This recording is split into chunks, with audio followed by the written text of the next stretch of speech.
Assalamualaikum warahmatullahi wabarakatuh. Nama saya Anissa Hirani. Di video ini saya akan menjelaskan manfaat organisasi terhadap manajemen lembaga pendidikan. Budaya organisasi terbagi dari dua kata, budaya dan organisasi. Budaya berasal dari kata bahasa Inggris, yakni culture, yang berarti pikiran, adat istiadat, atau kebiasaan suatu masyarakat yang sukar diubah. Sedangkan organisasi berasal dari kata bahasa Inggris, yakni organize, yang berarti mengatur atau menyusun. Jadi, budaya organisasi adalah pola asumsi dasar yang dianut bersama oleh sekelompok orang untuk memecahkan persoalan berkaitan dengan adaptasi eksternal dan integrasi internal. Budaya organisasi termasuk dalam bagian manajemen sumber daya alam dan teori organisasi. Kajian ini pertama kali dikenal pada tahun 1970-an di Amerika dan Eropa, sedangkan di Indonesia, budaya organisasi dikenal pada tahun 1990-an. Saat itu terjadi konflik antar budaya.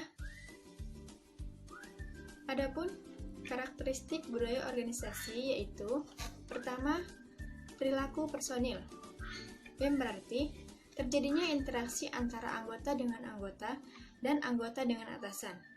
Selanjutnya yaitu norma-norma. Norma-norma di sini berupa aturan-aturan yang dibuat oleh suatu organisasi yang harus dijalankan oleh setiap anggota. Kemudian nilai-nilai. Nilai-nilai di sini yaitu bagaimana pelayanan berlangsung dalam organisasi untuk mencapai kualitas yang terbaik.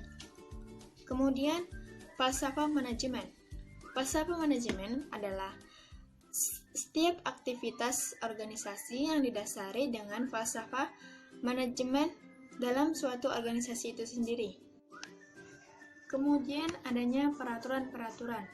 Peraturan-peraturan ini dibuat untuk mendisiplinkan anggota organisasi untuk menjalankan semua aktivitas yang ada di organisasi tersebut. Yang keenam, iklim, yaitu terciptanya hubungan kerja yang harmonis dan saling percaya dalam suatu organisasi.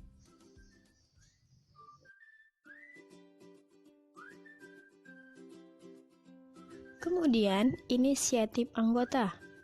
Jadi, setiap anggota organisasi harus memberikan masukan-masukan positif untuk perkembangan organisasi tersebut. Yang kedelapan, toleransi terhadap risiko. Di dalam suatu organisasi, terdapat kesadaran terhadap berbagai risiko yang akan menghambat perkembangan organisasi. Kemudian, pengarahan pimpinan. Jadi, sebagai pemimpin, harus memberikan arahan kepada seluruh anggotanya, agar anggota dapat memberikan yang terbaik bagi organisasi tersebut. Selanjutnya, adanya integrasi kerja, yaitu adanya koordinasi kerja antara departemen sehingga adanya keselarasan. Kemudian dukungan pimpinan. Setiap pemimpin harus memberi dukungan kepada seluruh anggotanya di setiap aktivitas. Agar apa? Agar pekerjaan tersebut dapat dilakukan sesuai dengan kriteria organisasi. Selanjutnya adanya pengawasan kerja. Pengawasan terhadap para anggota dibuat agar tidak keluar dari rencana organisasi yang sudah dibuat. Selanjutnya, identitas anggota. Setiap anggota organisasi harus memiliki identitas sebagai anggota, agar organisasi tersebut dikenal di masyarakat umum. Kemudian, sistem penghargaan personil. Sistem penghargaan personil ini yaitu pemberian hadiah atau bonus kepada setiap anggota yang berprestasi. Pola komunikasi kerja. Pola komunikasi kerja di sini yaitu adanya komunikasi dua arah sehingga mencapai keefektifan kerja. Selanjutnya, pengembangan pemahaman visi dan misi. Seorang pemimpin di organisasi yang memiliki budaya kuat harus mampu menyumbangkan wawasan visioner mengenai organisasinya ke depan, sesuai dengan perubahan zaman dan dinamika lingkungan organisasi. Kemudian strategi korporasi, yakni wawasan tidak hanya bersifat abstrak, tetapi bisa diterapkan ke dalam aksi nyata. Kemudian membangun kebersamaan. Adanya kebersamaan dalam suatu organisasi, maka akan terciptanya kehidupan organisasi yang harmonis. Selanjutnya, integrasi internal. Adanya kriteria keanggotaan yang jelas dan adanya standar dalam berbagai aspek kehidupan organisasi, misalnya penghargaan. Yang terakhir, adaptasi eksternal. Dalam hal ini, organisasi harus mampu mengatasi masalah yang berkenaan dengan adaptasi lingkungan eksternal.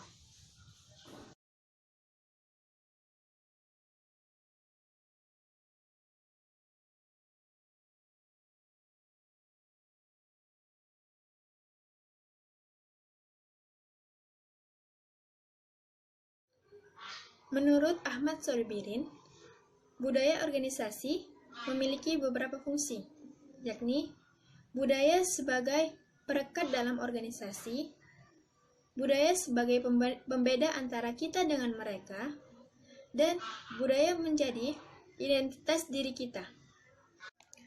Menurut Robin, budaya mempunyai suatu peran pembeda. Hal ini berarti bahwa budaya kerja menciptakan pembedaan yang jelas antara satu organisasi dengan yang lainnya. Yang kedua, budaya organisasi membawa suatu rasa identitas bagi anggota-anggota organisasi. Kemudian, budaya organisasi mempermudah timbulnya pertumbuhan komitmen pada sesuatu yang lebih luas. Fungsi dalam organisasi. Yang keempat, budaya organisasi itu meningkatkan kemantapan dalam bersosialisasi, sehingga mereka tahu bagaimana menjalin hubungan satu sama lain atau internal integration. Yang kedua, untuk membantu suatu organisasi dalam menghadapi lingkungan eksternal. Integrasi internal yaitu suatu tindakan yang dilakukan anggota organisasi dalam mengembangkan identitas kolektif dan mengetahui cara bekerja sama secara efektif. Sedangkan adaptasi eksternal adalah suatu tindakan di mana organisasi mencapai tujuannya dan bersepakat dengan pihak luar. Menurut Husaini Usman, ada beberapa peranan budaya organisasi. Yang pertama, sebagai identitas organisasi yang membedakan antara satu organisasi dengan organisasi lain.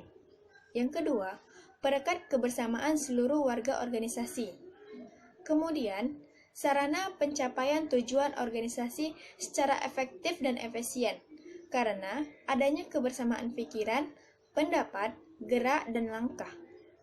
Yang keempat, meningkatkan kondisi iklim organisasi yang kondusif. Kemudian, meningkatkan mutu produk suatu organisasi.